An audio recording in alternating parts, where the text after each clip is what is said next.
So how do we get from the idea of an unmoved mover in some of the arguments that you've been making to the idea of a moral God who cares about us and is involved in the world? Well, it's quite right that arguments like the cosmological argument or the teleological or design argument, which we haven't talked about, don't get you the moral properties of the creator and designer of the universe.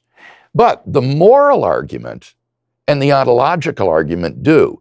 Both of those lead to a being which is the moral paradigm and source of all moral value and moral obligation.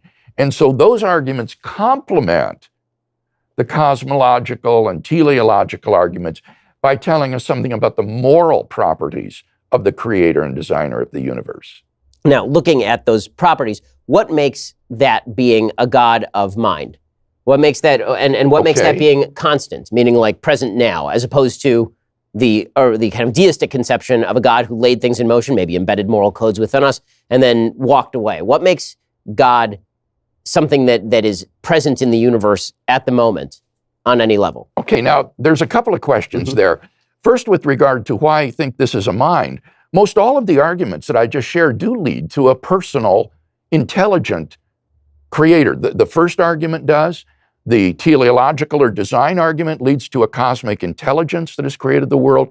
The moral argument leads to a personal embodiment of moral value, because persons are the source of moral value, not inanimate things. The ontological argument leads to a being who is omniscient and morally perfect, and therefore is a person. So these theistic arguments don't just leave you with some kind of unmoved mover. They give you a personal creator and designer of the universe who is perfectly good.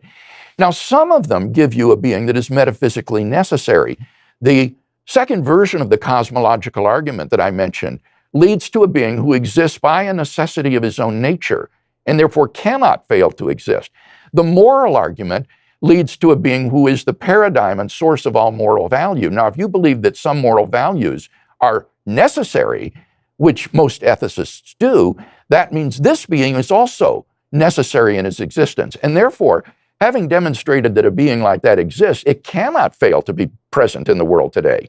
That means that this being also exists now. It couldn't cease to exist. Now, that still leaves open the question of deism. Has this creator and designer of the universe, perfectly good, revealed himself to us in some way that we can know him more personally? Or has he remained aloof and distant from the world that he's made? That's still an open question to talk about.